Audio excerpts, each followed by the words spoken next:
What's up, everybody, and welcome to Block and Build, a podcast from Convergence Magazine. I'm your host and the publisher of Convergence, Caden Mock. On this show, we're building a roadmap for the movement that's working to block the impacts of rising authoritarianism while building the strength and resilience for the broad front that we need to win. This week on the show, I'm joined by Brittany Ramos DeBarros, Interim Organizing Director at About Face, Veterans Against the War.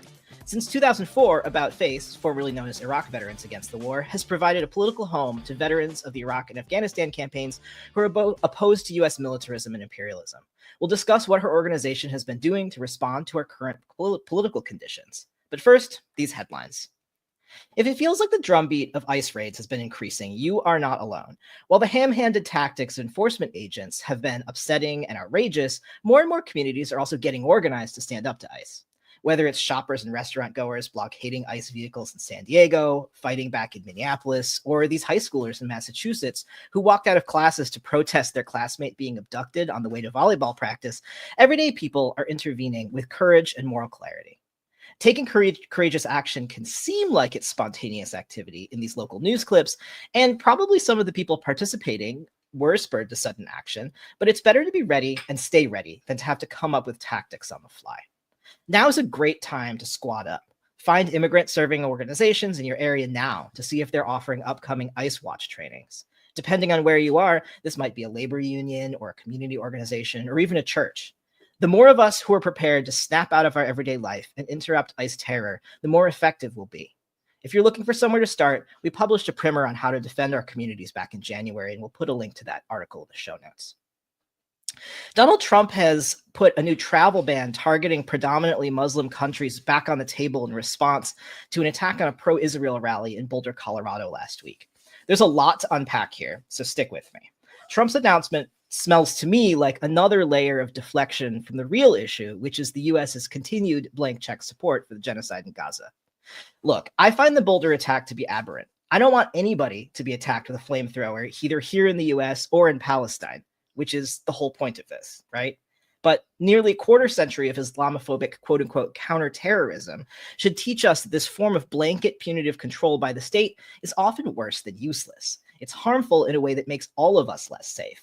Such racialized punishment in lieu of addressing the material conditions and grief that underlies these violent acts results in an endless cycle of escalating blowback that leads to more of the same. Back at the start of his term, people were rightly worried about the return of the so-called Muslim ban and were preparing to mount a response like we did in 2017. Now, I'm worried it's going to be implemented with an at best muted response because of the way that it's being couched in fighting against anti-Semitism and protecting the public against very specific kinds of political violence. And let me be clear, anti-Semitism is alive and well in this country, and it's very much being mobilized to suppress dissent. Now, it's also being used as a shield to implement some of the most troubling aspects of Trump's agenda, and that should be alarming to all of us. Trump hasn't minced his words when it comes to his stance on Palestine either, and this week has been full of heartbreak and frustration. Between horrifying accounts of Israel attacking starving Palestinians seeking food aid to the U.S. being the sole no vote against a ceasefire resolution at the UN Security Council, it really does feel like we're screaming into the void. In a lot of ways, the mobilization of a travel ban as a response to the Boulder attack is an object lesson in how both administrative and narrative power works in this country right now. The people who leverage that power in the mainstream are going to turn the actions of a desperate, violent fringe against anyone who might hold remotely related political opinions, even if they strongly disagree with the actions of that fringe for moral, ethical, and strategic reasons. I know how frustrating this is. Trust me, I feel it too. I wish it were possible for us to put a more broad-reaching left-wing spin on all of this, but if we could do that, I frankly don't think we'd be in the position that we're in now. In slightly brighter news, center-left candidate Lee Jae-myung won the presidential election in Korea this week. And just as a reminder, South Korea did withstand an attempted military coup last winter, and the civil resistance successfully pushed it back. Lee was part of that resistance, including live streaming some of his participation in protests.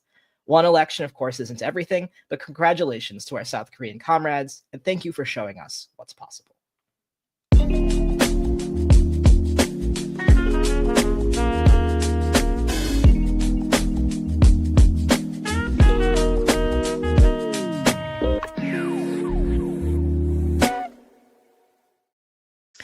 About Face, Veterans Against the War is an organization of post 9/11 military members and veterans who are organizing to end the U.S.'s foreign policy of permanent war and the use of military weapons, tactics, and values in our communities across the country. Joining me now to discuss how they're orienting themselves towards the current disastrous political climate that we are currently finding ourselves in is Interim Organizing Director for About Face, Brittany Ramos DeBarros. Brittany, thank you so much for joining me today. Thanks for having me. It's good to be here. To start us out, can you tell us a little bit about the origins of About Face, where the organization comes from, and then kind of the way that you found continuing relevance in the ongoing sort of never-ending war on terror?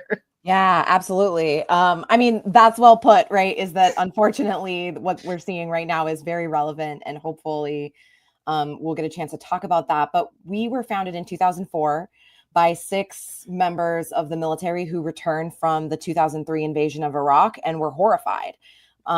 They were horrified by what they witnessed, what they participated in, but most sharply, the discrepancy between what they were seeing was true on the ground and what was being told to the American public.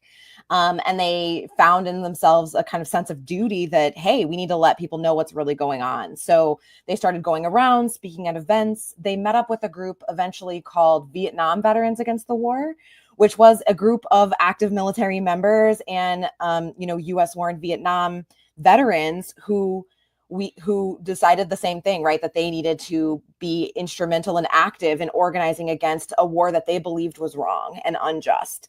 And they mentored our founders and said, hey, you guys need to start something for your own generation. This is a new moment that we're in with the kind of lies and justifications that we're seeing, even though the formula is the same. And so they did. And we were originally named Iraq Veterans Against the War, kind of in that direct legacy. And then eventually it became clear as the, so-called war on terror continued to sprawl to more and more nation states and regions that we needed to make it clearer that you didn't have to deploy to Iraq specifically to be part of our movement. And that's how we eventually shifted our name to become About Face, which to me means to make a 180 in military commands, right? To turn away from the way that you were facing before. And that's what our community and our political project is really about, is a commitment to the multi-generational organizing legacy of the role that U.S. military members, veterans, and military families have played in helping to end wars of profit and imperialism, and kind of cut through the noise that's used to manufacture consent for these things, with a credibility from inside the machine that often is difficult for elected officials to just hand wave off the way that they do the rest of the left sometimes. Yeah, that makes a lot of sense to me. And I think that I've been doing a lot of thinking about the ways that our sort of like popular discourse about government in general has shifted since 9/11, and the ways that the sort of securitization of basically everything in the government, whether that's border enforcement or whatever, has sort of taken this strongly militaristic turn since the early 2000s, and how also quote unquote the troops, whatever that means to you, has become this really powerful political lever for basically whatever it is people want to talk about. And so the importance of having folks leading on this who either are active service members or have served seems really vital, and a vital voice in the fight against U.S. imperialism. Yeah, I mean, we're in a moment where you mentioned already, we're seeing this terrifying expansion of authoritarianism, right? That we all knew there were always threads of, right? These agencies that are being leveraged more aggressively weren't just created recently. And yet the kind of tenor and level of aggression is very clearly expanding, right? And the kind of mechanisms for justifying that. And I think the reality is that there's a lot of folks across the left who the thought of what is going on with the military community is just not a thought that occurs to them pretty much ever, right? And that's understandable. But from where I'm sitting, when I think about, the kind of authoritarian and fascist capture of the state, we have the kind of pillar of the military community as one of the pillars that will either prop up authoritarianism, right, and make it a kind of intractable movement that controls our conditions for the next maybe 30 years, multiple decades, right? Or it will be a pillar that has the power to meaningfully undermine it in a way that very few are able to. Totally. Yeah. Like a lot of research on the rise and sometimes collapse of attempts at authoritarian consolidation in other countries shows that very clearly, that like it's a clear pattern that like if the military and or like civil police force doesn't support the regime, that like the regime has a really hard time like solidifying its control across civil society. So that makes a lot of sense to me, which I mean, I guess leads me to the big question is like, what are the kinds of things that your members are thinking about and talking about in this political moment? Like, it seems like really, I can imagine that in the face of a lot of the like big Doge cuts and stuff like that, that people are feeling very agitated around like shifts in the balance of power within the federal government. Yeah. I mean, from where we're sitting, the biggest thing that we have to kind of leverage in order to shift the tide, right, of the way that the military community is positioned in our current landscape is people's level of consciousness, right? Because we talked about, you know, the kind of so-called global war on terror. The justification then was that there's this like, there are these extremist organizations, and therefore like we must have a blank check. Anything is justifiable, right? And the including issue, like lying to the international community. right. Including, right, like targeting and harassing American citizens, right? Yeah. Including, right, like almost anything can become justified. Like putting people in sites like Guantanamo Bay, torture that was carried out, right, by the United States. I mean, there was so much that that was all justified under this guise of protecting people. And the contradiction that people struggle with is like, yes, these extremist organizations do exist. No one's claiming that they don't. But the question is how much are all of these tactics actually meaningfully protecting people or creating safety? And what I saw when I deployed to Afghanistan, it was unfortunately me deploying. I grew up in a conservative military family. I was a true believer. You know, I had become more liberal by the time I deployed, and I thought, you know, maybe we should have never gone in the first place, but now we have to do right by the Afghan people, and the Obama administration is trying to do the right thing here, right, and all of that. And then I found myself in Afghanistan surrounded by war profiteers who were literally impacting our ability to carry out mission critical missions for the sake of a bottom line, right? Like I was a maintenance platoon leader, and I was literally not allowed to fix an engineer platoon, a route clearance platoon, even though my mechanics knew how, and we had the parts, because there was a corporate contract that said only corporate mechanics could work on those vehicles.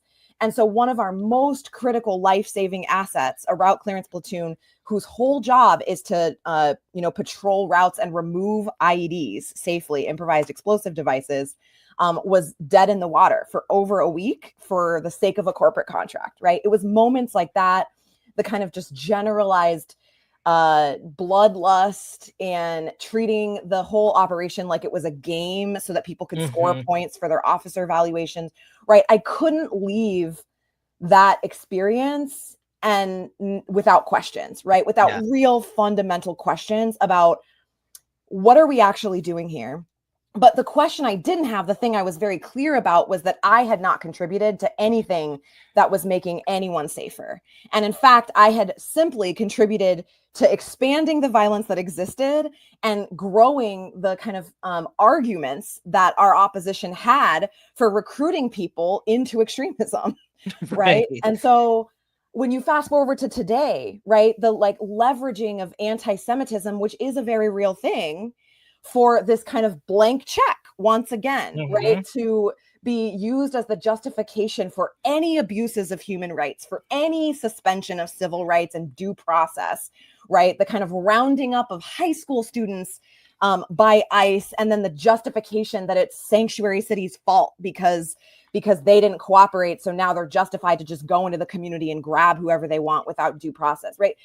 This is the reality of the situation, and the parallels are so clear when you look at those connections, right? And so what we need is for members of the military to recognize that they have a choice in this moment, right? Because everything about the military's conditioning makes you feel like you have no options and you have no choice, right? yeah, sorry if you want to jump in. No, I mean, that makes a lot of sense to me, that like this is like part of the culture of being in like a top down like organization, where frankly, like it makes sense to me that if you're deployed, that like being able to follow orders and like having a chain of command is valuable. Like Yeah. it saves people's lives in a lot of cases. But then like in this case where you know, some of these orders may not be lawful, right? And that like more and more active duty military might be like, this seems kind of like this seems to be go against the reason that I may have joined the military in the first place. It's like something that I imagine is coming up for a lot of people more in this moment. Yeah. Well, and so many people these days, especially, join the military to just have a basic quality of life. Right. It's one of the only federal scholarship programs to scale that exists. It's one of the only, right? It's one of the only things that's easily accessible to people from rural communities to have good access to healthcare, to a stable paycheck, right? And a career path that the Army promises them is going to, and, you know, put them in a better place. And many times it does.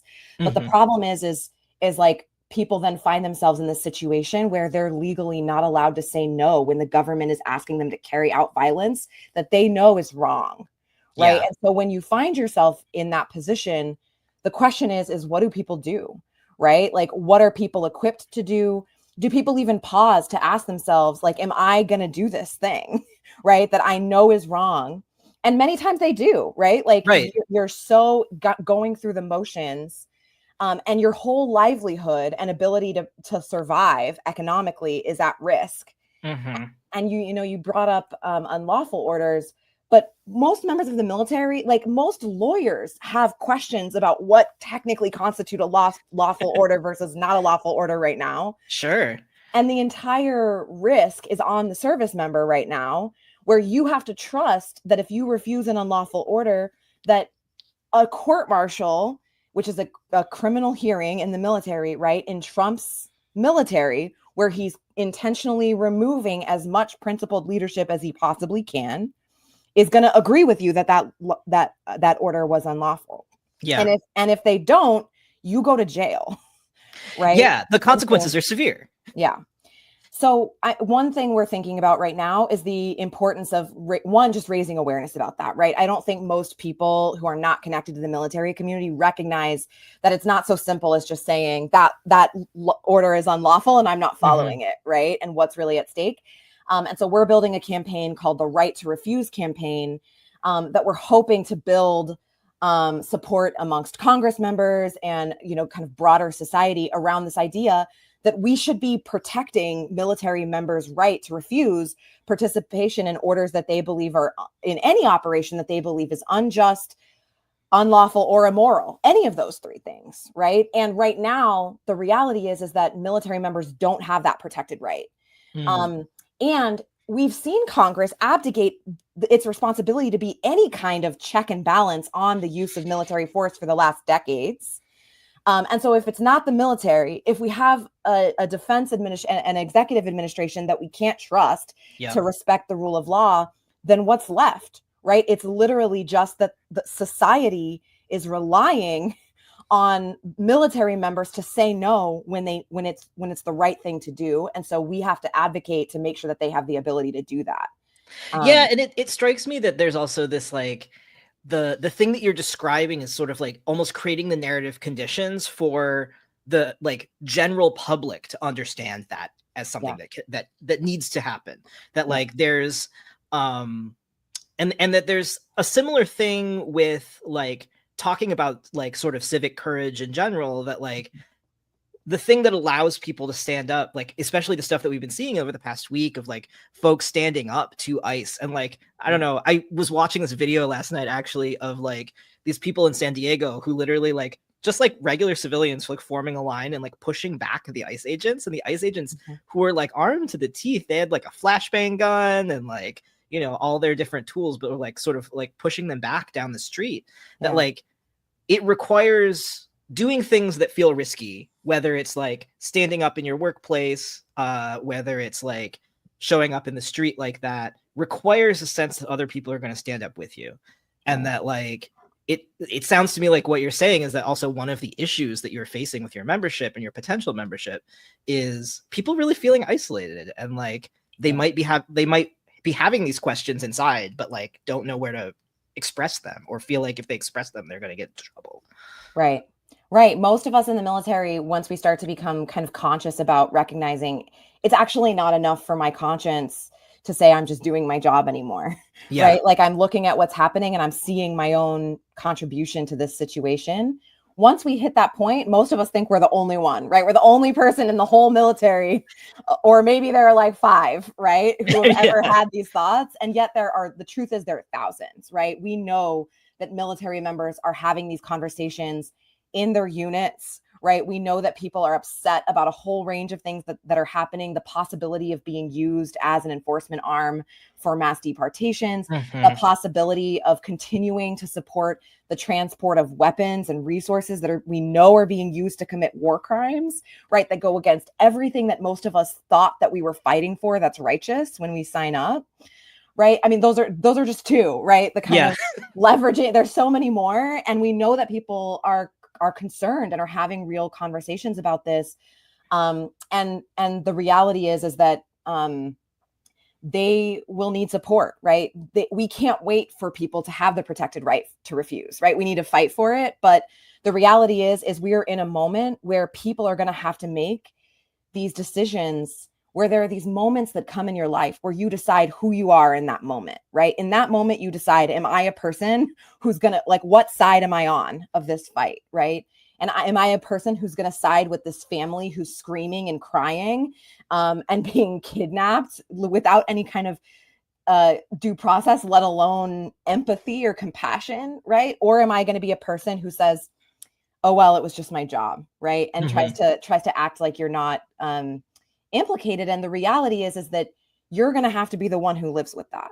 And that's the most important thing I want people, if there are any people in that position out there listening, I want people to know that they're not alone, that there are thousands of people who have taken action to resist unjust things that the US military has been doing for generations. And that there are thousands of people out there who feel the same way that you do. And that you're going to have to be the one who is able to look yourself in the mirror for the rest of your life and know that you either chose to do the right thing when it could cost you, or that you kind of chose to fall in line and keep your mouth shut. And from where I'm sitting, I risked court-martial and jail and all of those things to speak out when I was a captain in the Army, because once I realized what I had participated in and the fact that it was based on, like, public officials were literally lying to our faces, which was later proved by the Afghanistan papers, right? Once that became clear, I knew that even if I wasn't directly contributing to what was happening in Afghanistan anymore, I couldn't just stand by and continue to act as if that was normal and if that was okay. And so I started speaking out even when I was on orders, and I knew what that could cost me. I sat down with my husband and I said, hey, they might make an example of me. This is what could happen. I could lose all my benefits. I could end up in jail even, but I have to do this because I know that I won't be able to look myself in the mirror for the rest of my life if I kept my mouth shut. And it's unfortunate that that's the position that so many of our military members are going to be in. But this is a time where, we have the opportunity to model the courage that many of us thought that we would be modeling when we signed up in the first place. Yeah. No, I think I think it's first of all, thank you for sharing more of your story and your journey. It's like, I cannot imagine how difficult a position that probably was for you and your family to think about, like, really taking some real material risks to do the thing that you knew was right. And I think it really highlights how challenging the conditions are for the organizing that you're doing now. And that when I think about what the goal of all organizing is really like making people feel like they can take risks that they didn't feel like they could take alone. And that like providing people the support to like find the moral courage to do the right thing. Which is, I don't know, it feels like there's a lot of stuff that is on the horizon that like it makes sense that y'all are throwing down pretty hard right now. I'm also curious, like, in general, what kind of like preparation and political and other education you might be doing with your members? What are the things that like have really been resonating with folks and have been helpful in like preparing people mentally, emotionally, for the tumultuous times that we're in and the tumultuous times that are certainly ahead? Yeah. I mean, one of the things I think is that we really start with every single person that comes into the organization. We make sure that they have a frame to understand the relationships between issues. Because when we started out, we were just, our politics were just like, as long as you're against the wars, you can get down with us, right? And that was like the only point of unity. And that created problems as the kind of so-called war on terror continued to span out into so many other issues, including police militarization, including all of these other issues. Because then we had situations who were like, well, you know, I don't see what Black Lives Matter and supporting Black Lives Matter has to do with ending the wars in Iraq and Afghanistan. And so we had to, play catch up in doing some of that work to lay that foundation for people. The model that we use is in our new member orientation. We talk about the house of oppression. And we describe, the roof of a house is the purpose of the house, and the purpose of the house of oppression that we're all living in is economic exploitation, right? And so if we understand the kind of driving purpose to be the exploitation of labor, of resources, of geographies, right, then we understand that is kind of like the driving force. And the thing that's propping up that house is we talk about the kind of pillars of racial oppression and gender oppression, and that both of those pillars create social stratification, right? Social hierarchies based on your proximity to a political definition of whiteness and a political definition of manhood, that are then used to kind of create the conditions to pit people in the working class against each other so that our exploiters can still exploit us effectively, right? And then we talk about the foundation of the house, the thing that had to be used to establish the house in the first place, that had to be laid down, and then the thing that keeps it standing as militarism. And militarism as this kind of cultural and structural force that creates both the justifications and the mechanisms for state violence. And that those pieces all work together, right? That, like, to create the house. And I think when our folks already come into the organization having that model, that mental model to work with, it makes it a lot easier for people to be primed to see the relationships between things and to be able to step back and say, actually, if we don't care about what's happening to trans people in the military, that's a loss for us still, right? There's a temptation by some anti-war folks to be like, well, I don't care about the trans ban because I don't want more people in the military, right? And my goal is to have less people in the military overall, right? And whereas, of course, I also share that goal and agree, right? I recognize that the leveraging of gender oppression, right, to pit communities against each other, and the ways that trans people are being scapegoated as a part of that system is actually just a function of this machine overall, right? And that if we ignore that, our other strategies will be undermined and undercut in the long run. Totally. No, that's really awesome. And I think like such a useful framework. And it's like, it's helpful to hear also this thinking about sort of these like interleaved issues that like we're seeing in the news with the way that the Trump administration is like intervening on military policy, whether that is about trans military members and veterans and like the benefits that they get.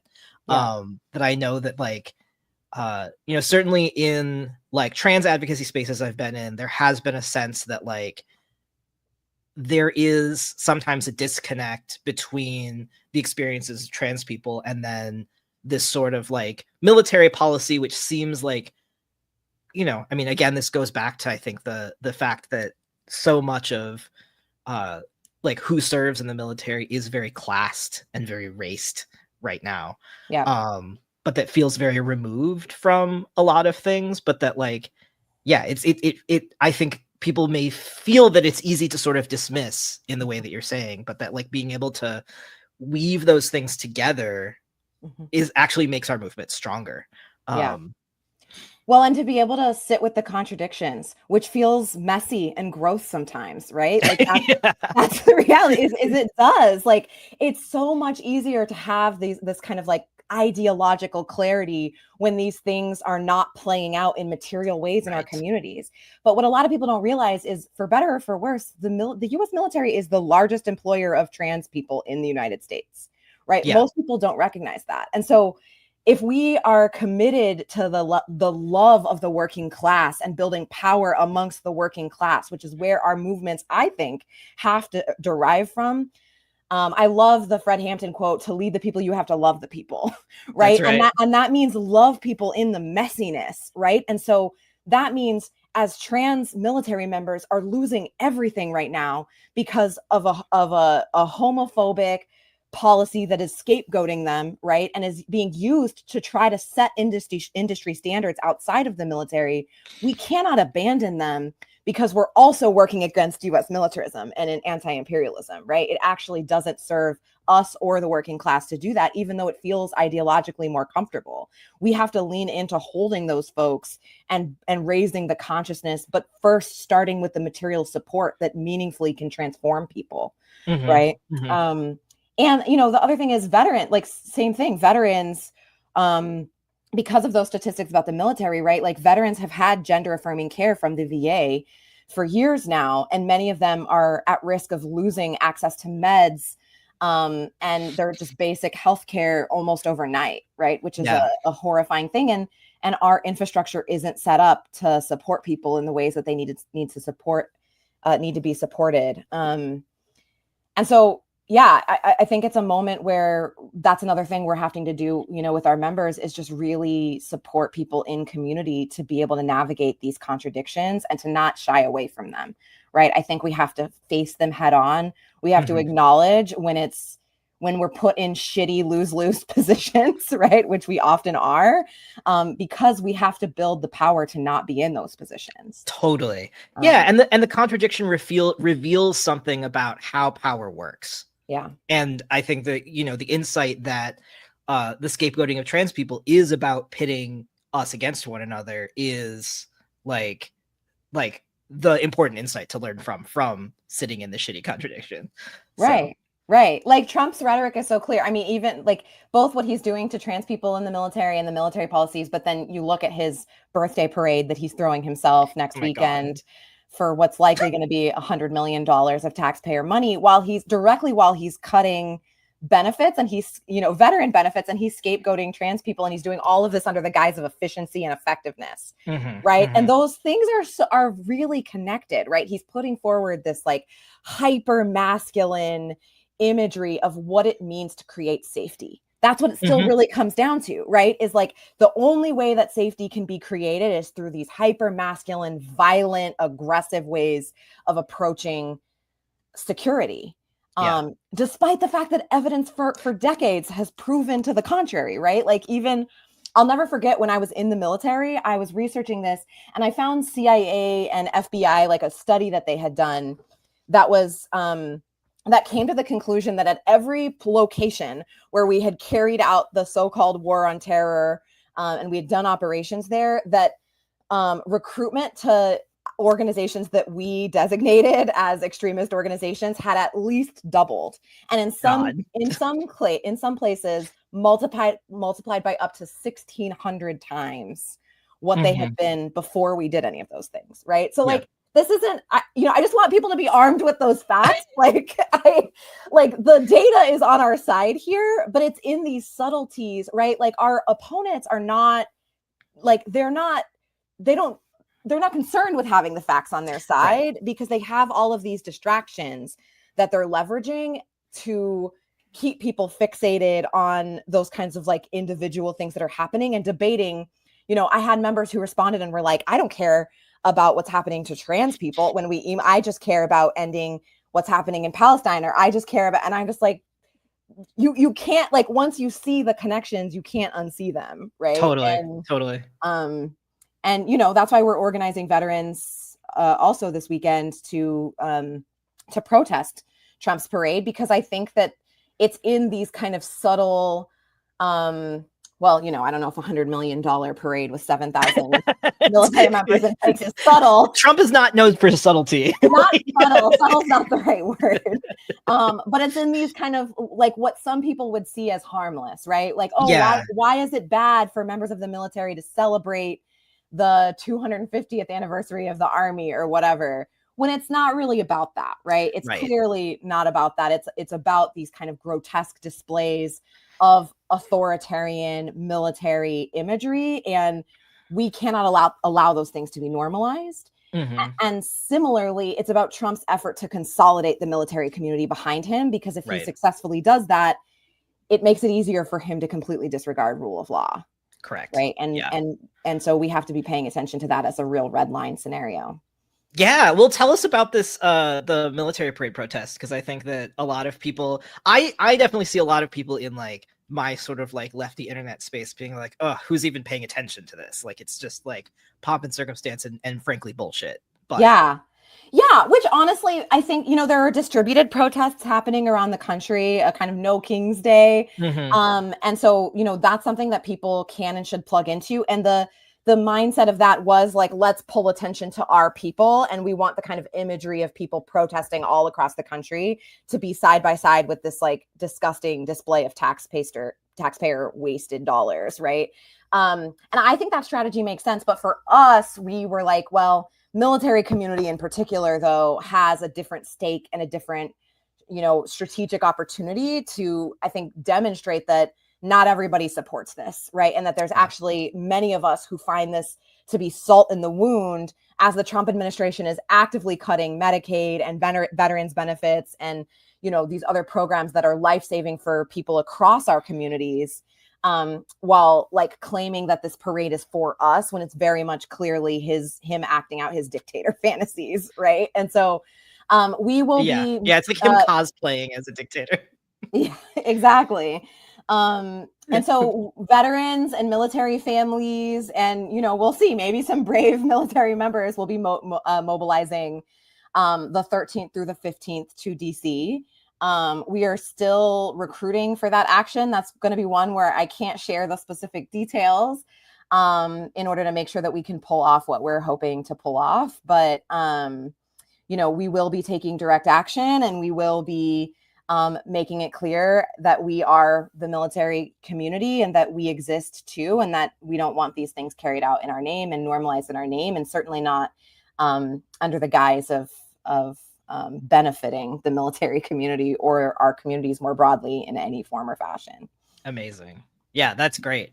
I think it feels like the kind of the narrative framing of that kind of direct action intervention seems really powerful right now too, that like there's so much in the like tide of the way that like Trump and his sort of like hangups around masculinity are being expressed through like the way that he uses the military and the Department of Defense in general as sort of a like, like he wants to sort of like perform this like muscular authoritarian masculinity, and like finding ways to undermine that is like it's very satisfying for me personally. Also, I'm just like, that's delicious. Like, it's very good. Yeah, it's embarrassing. It's so cringe. Like, it's so cringe, dude.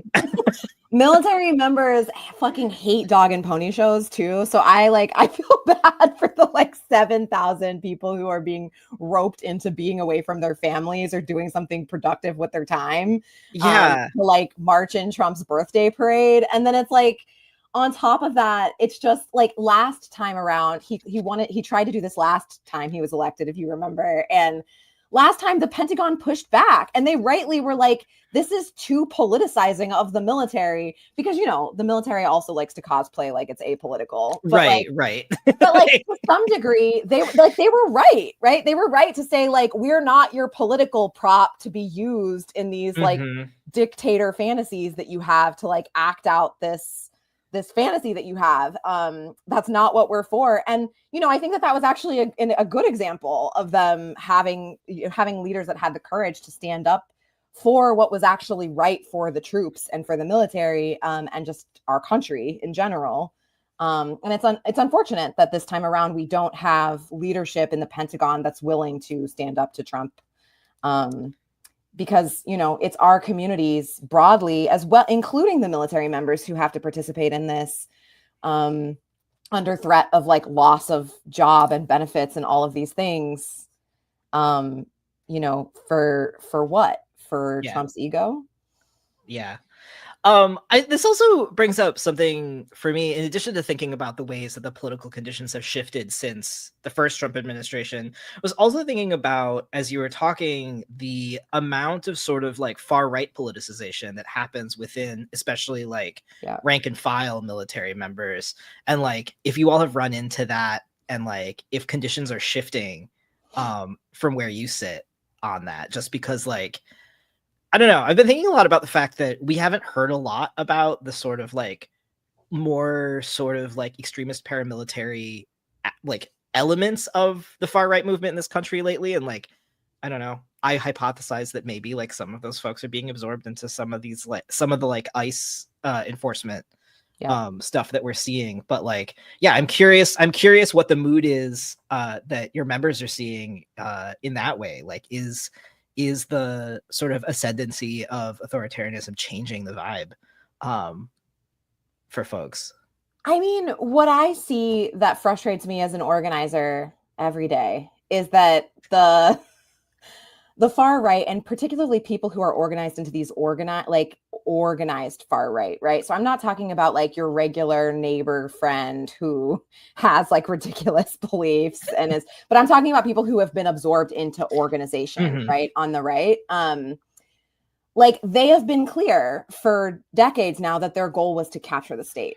Yeah. And they were aligned and clear about that, right? And they agitated from the outside with a clear goal of capturing the state. And right now they're celebrating because for all intents and purposes, they have mostly captured the state. And so, I mean, like literally the chatter from our intel networks that like track what they're talking about in their chats and what's going on with them, right? And what they're planning, the Oath Keepers, the Proud Boys, right? Like some of these networks, they're all mobilizing to DC, and they're treating this as like a day of like MAGA celebration and to like rally the troops for this next phase of implementation. And that's very much how they're thinking about it and talking about it. And the reason that frustrates, I say that frustrates me every day as an organizer is because I think that we as people who are left broadly, right, just anti-authoritarian broadly, are still debating amongst ourselves whether it's worthwhile to try to build the power that is necessary to capture state power. And for me, I'm just like, look at what's happening. Yeah, look at what happens. Right. And like, imagine if the left for the last 50 years was very clear that our mandate was to put our people in power so that they could advance an entire agenda. Yeah. Right. And the kind of scale of transformational change that could lead to the kind of political revolution of values that we need in this country. Right. And the kind of structural transformation that we need. And so I think that we have to be having a real reckoning with ourselves about what we're watching play out. And I think to that end, I wake up every day thinking about the fact that like some fascist is trying to organize some 18-year-old member of the military or some vulnerable vet who just got out and is suffering from like the shocking loss of kind of like your entire world and community and social network, right? And they're vulnerable to being recruited into these spaces. But they're also vulnerable because many people from within the machine can see that the whole system is broken, right? They have this kind of like revolutionary consciousness, actually, that is just like this, both parties, this whole machine, everything is backwards, everything's fucked up. And the only people who have been meeting them in that and saying, I have a way to make sense of this, welcome into my community and let me get you involved in a way to transform that, for the most part, has been the right. Right. The right is waking up every day trying to organize members of of the military community. Yeah. And I think that like that's such a deep insight about like why, like one of the ways in which they've been so effective. And I think that like, in the Biden years, I remember, like, I don't remember what year it was. There was some report that came out about like how many service members have been contacted by somebody who is like affiliated with one of these like organized right-wing sort of like, some of them, I mean, we can call them paramilitary organizations, you know, I think, and like the prevalence of that, I think it was like one of these things that I remember seeing the headline, reading the article, and like there was very little discussion about it. And I remember reading it and being like, God, we are so cooked. Like because it is like an example of this thing that you're describing, that it's like the authoritarian solution to a lot of this the like fissures and the dysfunction and the contradictions is like, in a lot of ways, is like easy and comforting, right? Because it's like hearkening back to a past that never existed, but that like is, I think, you know, some of the ways that we've been propagandized since we were little kids about what the United States is supposed to be. It does feel like such a missed opportunity to be doing this kind of work at scale for things that would be like transformational and liberatory for our society. That like, it's and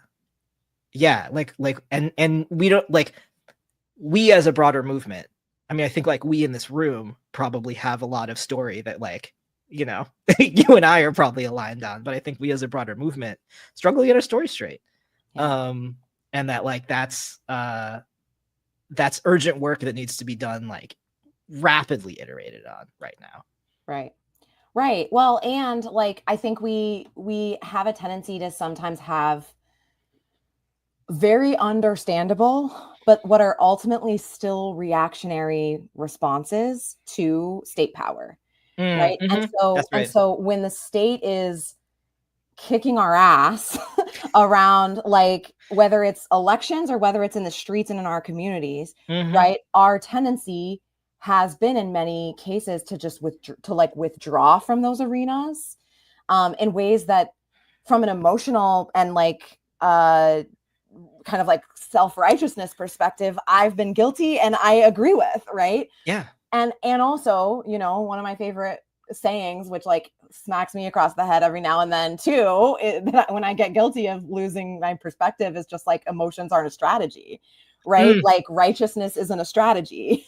And so my question, you know, I think that the question we have to be really grappling with in a humble way right now is like, yes, the two-party oligarchy, the system is rigged against us, right? It's rigged to keep control in the hands of a very, small number of people who have meaningful disagreements between them, right? The kind of fascist, neo-fascist movement and classical republicanism and neoliberalism.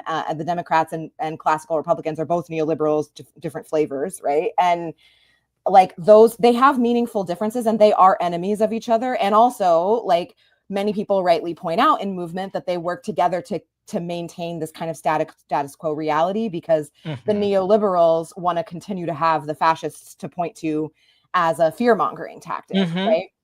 All of that is true, I think, right? All of those assessments are true. None of that offers us an inherent so what about what to do about that reality. Right. And I think people say those things. They're like, fascism is here, right? Like during election cycle and things like that. And I'm just like, yes, there's an assumed conclusion that I think people are putting forward that's like, because we're getting our ass kicked in these arenas, that it means that it's pointless and we should withdraw completely. And I would argue that we've never actually in my lifetime had a meaningful, organized, coordinated effort to capture state power from the left. Yes. We have not. I align with that also. Yeah. Like we've had isolated projects and pilots, which have been effective and ineffective to different degrees, right? And those have been so important, and they give us information about what's possible and kind of how the machine will respond when it's challenged. And also what regular people have an appetite for as well. Right. Yeah. 100%. Like, how are we doing on our ability to like capture the like hopes and trust and like, and build enough credibility with the working class? But I think that there's this conclusion that's like, oh, well, this person got elected and then disappointed us, or this project tried this and failed. And then people's takeaway is like no kind of engagement with state power in these Yeah. in an effort to wrestle the reins of control away are useful. And, you know, I didn't come on today planning for this to be my soapbox, but it's just like, I feel like when you're engaging with the like profound violence of Yeah. the system, you can't not be a materialist. That's no, absolutely. No, and like this is absolutely our shit. I'm like so here for this. Because yeah, I you know, I agree with you, and I also think that like the other thing that you're highlighting in this, like, you know, when we see like one person getting elected to a legislative body, it's like that itself is not governing power, right? No. Like that is a beachhead, Right. you know, to use a like unnecessarily militaristic metaphor. But it is like that is the start, that is not the end of the campaign. And I think that like thinking about ways that we can model what governing looks like in this time from the left actually is like, that's what is exciting to me right now, is that I do think that there is a both a like a narrative and a material opening where people are like looking at the like horrible governance, like not even bad governance, but just like abject like governing practices of the right now. And like, yeah, I mean, to tie it back to your organizing with active duty military and veterans, that like I think that like we are seeing an opportunity to have some of these conversations because the contradictions are so loud for people, and they're so like in your face, and it's like very clear. But it also, I feel like it continues, you know, one of the things that we've been talking about a lot internally here is thinking about these like individual acts of political violence, and like the way in which the far right is able to, and the right-wing media machine is able to sort of like spin these things almost immediately. And how like there's a link here between a sense of hope, opportunity, and like things actually being able to shift, and then the sort of like narrative power we need to like explain the world to people who are like, something here is not right. And that like, I don't know, there's a lot of work for us to do. Yeah, there together is. There is. And you know, I think that what you're speaking to is the way that the right is so effective about like getting us on defense, right? And I think that now is a time where I'm hearing a lot of organizers understandably be in kind of like, we just have to like hunker down and protect our own defense mode. And that's to some extent, yeah, that's real. And also like I don't know how many of our people we can actually protect that way without some kind of offensive strategy because of what you're naming, right? And so I think we have a responsibility to be thinking about like, what are the places and levers that allow us to put the right on their back foot. Organizing, you know, military communities is one, organizing labor is another, right? Organizing, you know, communities in really like pointed specific ways, and building strong bases that are prepared to take political risk together. Right? Like that's the moment we're in. But I think the optimistic thing I see in this moment is that what I see, like canvassing last year, what I felt profoundly moved by was that 10 years ago, the average like kitchen table conversation I was having with working class people did not have the level of acknowledgement that we need a whole new political system that it does now. Right? People have a revolutionary orientation right now in a way that is unprecedented, I think, in the last several decades, at least. And that's an opportunity, right? And that's an opportunity that the right is capitalizing on more effectively than we are. But I think that there's such hope in that, right? That progress was in large part due to our work, right? It was because of Occupy. It was because of the movement for Black Lives. It was because of all of these like historic moments where people have been forced to confront the kind of utter violence and just wrongness of the system in a way that can no longer be papered over. And so people want a revolutionary vision right now, right? And people want a way to realize that in concrete ways in their life. And I think our task is to figure out how to offer that in a cohesive and concrete way to people. And I think when we think about it that way, I feel like I see so much potential ahead of us for like real groundbreaking change that could happen in the next several decades. Yeah. This is like, I tell my friends who are like less immediately involved in social movements, they're always shocked at how optimistic I am, but it is exactly this thing that you're describing. And like, they're just like some of them don't see it yet. So I'm always like, you guys, look at this. But yeah, no, I agree with you that like, we are at a sort of like, it feels like in a lot of ways, we're kind of at a global because this is not just a United States phenomenon, right? Like the rise of authoritarianism globally, I think is an indicator of the fact that like the global system is experiencing these sort of like shocks and crises that our ability to make sense of them to people and translate them into material transformations that like uplift working class people and people of color and trans people and women, that like this is huge. Like we are living in a huge historical moment, and it is simultaneously terrifying and also so exciting. And I'm also glad that we're in movement together. Yeah, me too. Me too. It's been absolutely delightful to talk to you today. Where can folks find your work, keep up with About Face, and plug into some of your upcoming campaigns? Yeah, the best place right now, I think, is probably Instagram or our social media. Our handle across all social media platforms is @VetsAboutFace. And if not, we're working on updating our website to make it a little snazzier right now. And for future reference, you can check us out there at aboutfaceveterans.org. Amazing. Well, thanks so much for taking the time to talk today. It's an absolute delight. And I'm also really glad to learn more about all the like soon to come stuff that you all are working on. So thank you. Likewise, Kaden, I appreciate you and all of the work that you're doing to kind of have us hold the space to be reflective about what's needed even in these dark times. Hell yeah. Well, let's talk again soon. Absolutely. Take care. My thanks again to Brittany Ramos DeBarros of About Face for joining me today. This show is published by Convergence, a magazine for radical insights. I'm Caden Mock, and our producer is Josh Elstro. Kimmy David designed our cover art, and a warm welcome this week to Logan Gross, our summer intern. If you have something to say, please drop me a line. You can send me an email that we'll consider running on an upcoming episode at mailbag@convergencemag.com. And if you'd like to support the work that we do at Convergence, bringing our movements together to strategize, struggle, and win in this crucial historical moment, you can become a member at convergencemag.com/donate. Even a few bucks a month goes a long way to making sure that our independent small team can continue to build a map for our movements. I hope this helps.